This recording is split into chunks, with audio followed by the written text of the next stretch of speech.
অধ্যাপক আব্দুল্লাহ মামুন, গণ অভ্যুত্থানের পরপরই আমরা দেখলাম যে পদত্যাগের এক ধরনের হিড়িক লেগেছিল।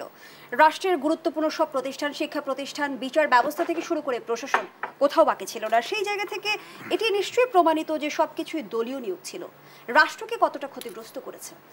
না, দেখুন, সবচেয়ে বড় কথা হচ্ছে যে পুরো সিস্টেম, গতকাল প্রফেসর ইউনূস আমাদের প্রধান উপদেষ্টা যে বক্তব্যটা দিয়েছেন যে পুরো সিস্টেমটাকে ধ্বংস করে ফেলা হচ্ছে, তারই একটা প্রক্রিয়া হচ্ছে নিয়োগগুলো। এবং ব্যক্তিগত চয়েসে নিয়োগ দেওয়ার যতটা যোগ্যতা দেখা হয়েছে, কোনোভাবেই তার যোগ্যতার মাপকাঠিতে না দিয়ে দলীয় মাপকাঠিতে দেখা হয়েছে। তো ধ্বংসের শুরুটা আসলে ওখান থেকে।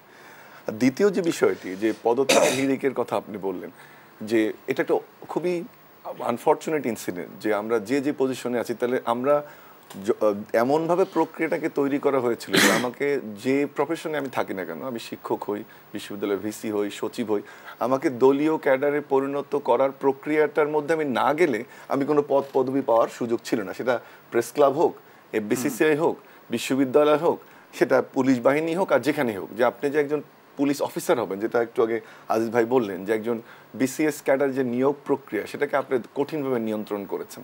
আপনি কি করেছেন? আপনি বিসিএস প্রক্রিয়াকে নিয়ন্ত্রণ করেছেন, আপনি সাংবাদিকতাকে নিয়ন্ত্রণ করেছেন। সবচেয়ে দুঃখজনক বিষয় হচ্ছে যে আমরাও পদলেহী হয়ে আমাদের আদর্শ, আমাদের যে বিবেকবোধ, আমাদের ন্যায়পরণতা, সব কিছুকে জলাঞ্জলি দিয়ে আমরা বিভিন্ন পদে অধিষ্ঠিত হয়েছিলাম। তারই ফলাফল কিন্তু এই পদত্যাগের হিড়িক। যদি এমন হতো যে আমি যোগ্যতার মাপকাঠিতে কোনো জায়গায় বসেছি, যদি এমন হতো যে আমি আমার কর্মের গুণে বসেছি, তাহলে কিন্তু পদত্যাগটি হতো না। আমরা কি করেছি? একটি হচ্ছে প্রক্রিয়াটা এমন ছিল যে আমাকে যতটা বেশি আমি আওয়ামী লীগ দেখাতে পারবো, আমার পদোন্নতি তত বেশি হবে। আমার যোগ্যতার মাপকাঠি এখানে কোনোদিনও সঠিক ছিল না। আমি সেভাবে আমাদেরকে সেই যোগ্যতার মাপকাঠিতে কোনো নিয়োগ, কোনো ধরনের প্রমোশন সেটা হয়নি।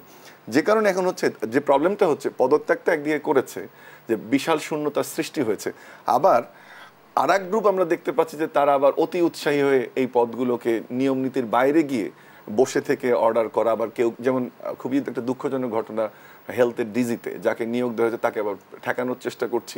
এই দুটো জায়গাতেই আসলে বেরিয়ে আসতে হবে। আরেকটা জিনিস ছোট্ট করে যোগ করতে চাই, আপনি যদি পুরো প্রক্রিয়াটা দেখেন, গত আগের পদোন্নতি এবং বর্তমানে কিছু কিছু জায়গায় নিয়োগকে ঠেকিয়ে দেওয়া বা আনসারের এই যে গত কয়েকদিনের যে অ্যাক্টিভিটি, এটা একটা পেশি শক্তির প্রদর্শনের অভ্যাস আমাদের সংস্কৃতিতে ঢুকেছে।